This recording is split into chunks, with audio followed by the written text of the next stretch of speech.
Minister's plan to introduce an official definition of Islamophobia could actually cost Labour more than 1 million votes and give Reform a 100-seat majority at the next election. Well, the Deputy Prime Minister has appointed a panel to draw up the definition across the public sector.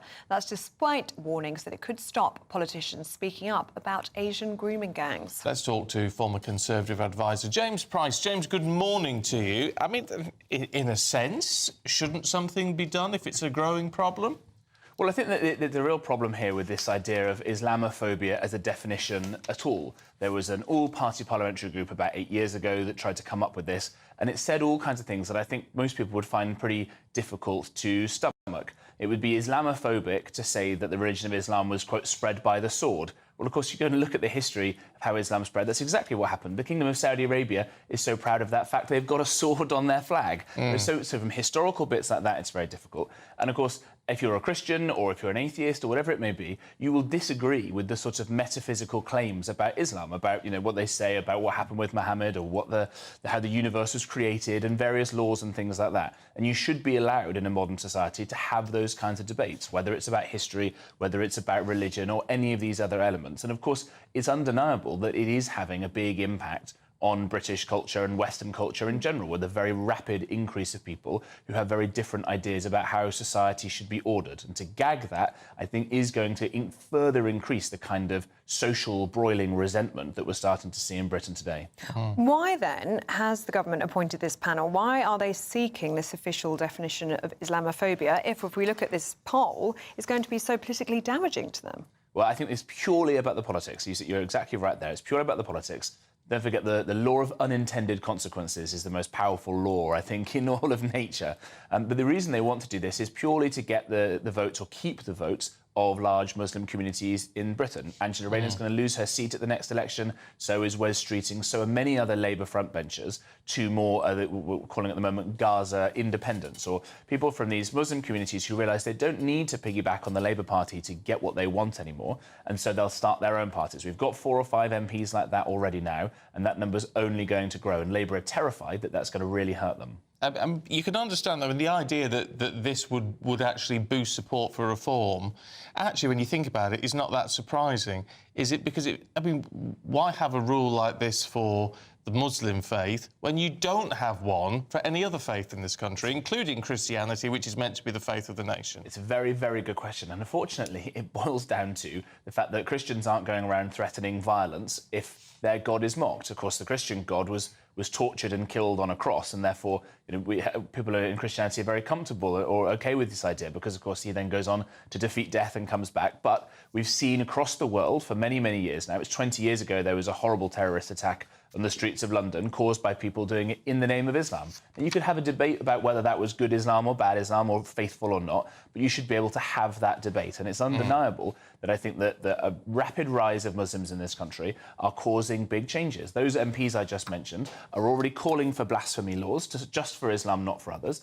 They're already saying, no, we must keep cousin marriage because in certain communities here, that's OK. We're discovering more ways that in certain ritualistic slaughter of animals is being done in a very cruel way. These are all things that must be debated in this country, and we shouldn't just put up with it of a threat of violence. OK. James Price, good to see you this morning. Thank you very much.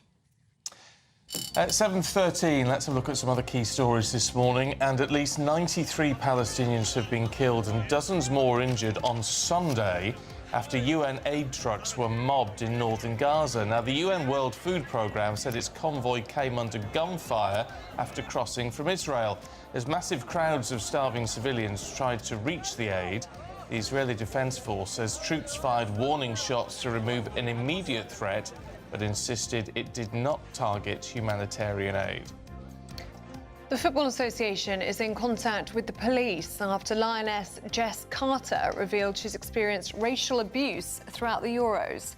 A team statement posted on the Lionesses' official account on X read, "We stand with Jess and all Lionesses players, past and present, who have suffered racism."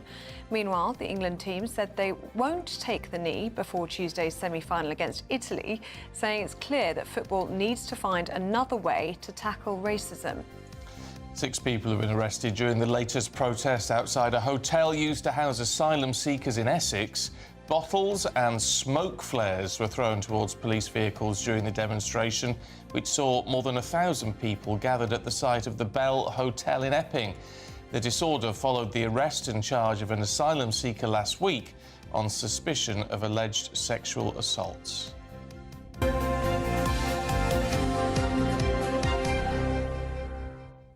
Now let's get a check on the weather with Tom Morgan.